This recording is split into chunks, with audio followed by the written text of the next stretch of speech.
Loh, Singkat cerita, mereka keluar dari pekarangan klinik itu dan menuju ke jalan besar, dan mereka merasa sangat lega karena mereka sudah melihat lalu lalang orang dan kendaraan yang lewat. Karena Ari merasa aneh pada saat di klinik, sama sekali tidak melihat ada lalu lalang orang maupun kendaraan. Sangat sepi sekali, sesepi-sepinya. Padahal jarak antara klinik dan jalan besar hanya berjarak beberapa meter saja. Di saat perjalanan menuju kegiatan itu, Bunga menceritakan bagaimana ia bisa kecelakaan dan akhirnya bisa dirawat di klinik itu. Tapi dia merasa aneh di saat kejadian kecelakaan itu. Seketika ada ambulans dan tenaga medis, ada dokter dan perawat pula. Dia dibawa dengan ambulans yang sama persis yang ada di klinik tadi yang dilihat oleh Ari. Ambulans yang sangat kuno tanpa sirine. Dia merasa kalau perjalanan menuju klinik begitu jauh sekali. Di situ ada dokter yang duduk di depan, samping supir dan perawat yang duduk di depannya. Tetapi hanya diam dan pandangannya menatap pandu yang ada di tengah mobil. Di saat Bunga menceritakan kejadian tadi, seketika itu terdengar sangat keras sesuatu yang seperti menggedor pintu mobil bagian kanan. Otomatis Ari menepikan mobilnya dan langsung memeriksanya. Tetapi setelah diperiksa tidak ada bekas apa-apa, padahal tadi terdengar keras sekali. Bunga baru sadar kalau motornya masih ketinggalan di klinik. Karena tadi pikirannya blank dan tidak ingat apa-apa. Dia meminta tolong kepada Ari untuk kembali ke klinik itu besoknya guna mengambil motornya.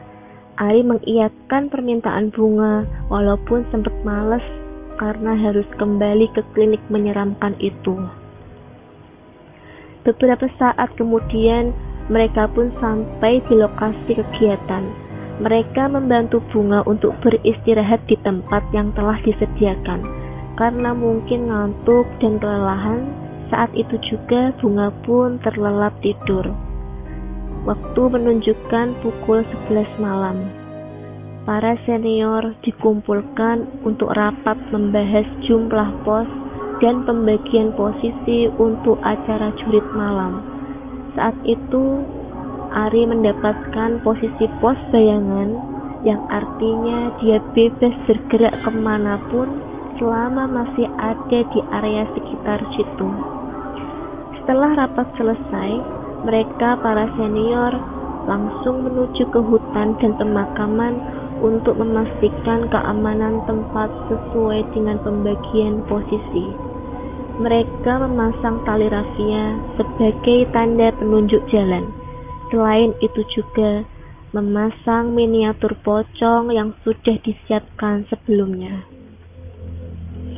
Setelah dirasa semuanya sudah aman dan siap, Ari sebagai senior yang bertanggung jawab atas keselamatan para peserta, dia melakukan pengecekan ulang seperti jumlah pos, jumlah senior, dan jumlah miniatur.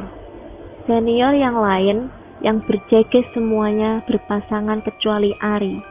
Dia sendirian karena bertugas sebagai pos bayangan yang bebas kesana kemari.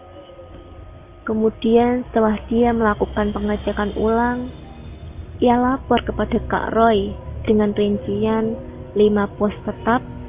Setiap pos diisi oleh 2 senior ditambah 1 dia sebagai pos bayangan.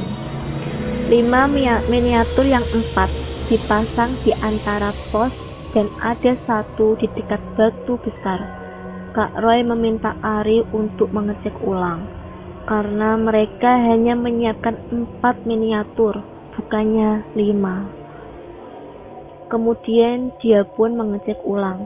Ternyata benar kata Kak Roy, miniatur yang dipasang hanyalah 4. Kegiatan pun berjalan dengan aman dan lancar. Acara selesai pukul 3:30 pagi. peserta kembali ke barak masing-masing sesuai jenis kelamin.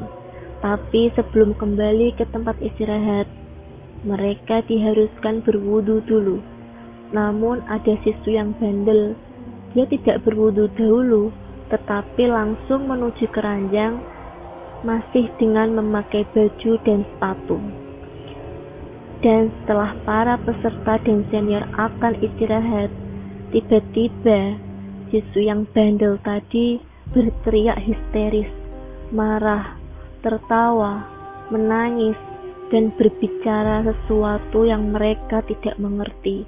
Dan yang lebih parah lagi, dia bersedekap dan melompat ke sana kemari sambil menggelengkan kepalanya. Semua peserta kemudian kabur karena takut dan melaporkannya kepada senior. Kepala sekolah dan senior menghampiri barak siswi tersebut.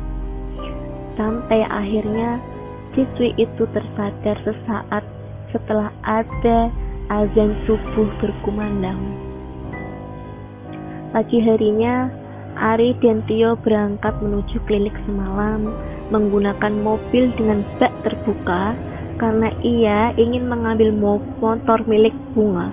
Sesampainya di sana, betapa kagetnya mereka karena klinik yang mereka lihat sekarang terlihat sangat bagus, berbeda dengan klinik tadi malam.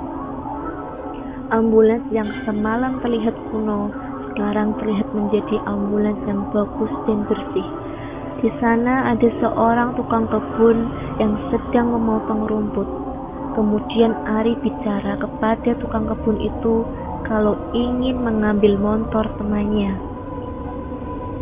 Bapak itu cerita kalau memang semalam ada seorang perempuan yang jatuh dan ingin menolongnya dari seberang.